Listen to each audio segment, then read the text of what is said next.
fondamentale è che la voce del mondo che crede nell'autogoverno, nell'autodeterminazione e quindi anche di una indipendenza in prospettiva del Veneto sia fondamentale. Fondamentale perché nei confronti della trattativa con questo Stato Italia che pare un po' sordo, se non alzi l'asticella non si concretizzano i risultati. Quindi io sono lì per alzare l'asticella, per portare una iniziativa decisa e per chiedere rispetto al Veneto. Vogliamo che il Veneto sia rispettato e vogliamo assumerci le responsabilità con tutte le conseguenze che un'assunzione di responsabilità comporta.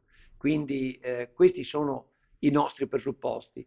Noi vorremmo dare al Veneto qualcosa di più di quello che fino ad oggi il Veneto ha avuto, perché il Veneto sta soffrendo, c'è povertà, disagio sociale, c'è emigrazione di giovani all'estero, c'è una situazione che riguarda gli anziani di abbandono spesso e invece bisogna fare per loro molto di più. Poi c'è una burocrazia ancora troppo pesante, una fiscalità giugulatoria, insomma c'è molto da fare e io spero di poter essere di aiuto fattivo per questa maggioranza e per il Presidente nei confronti del quale ripongo la massima fiducia e a cui voglio dare il mio pieno sostegno.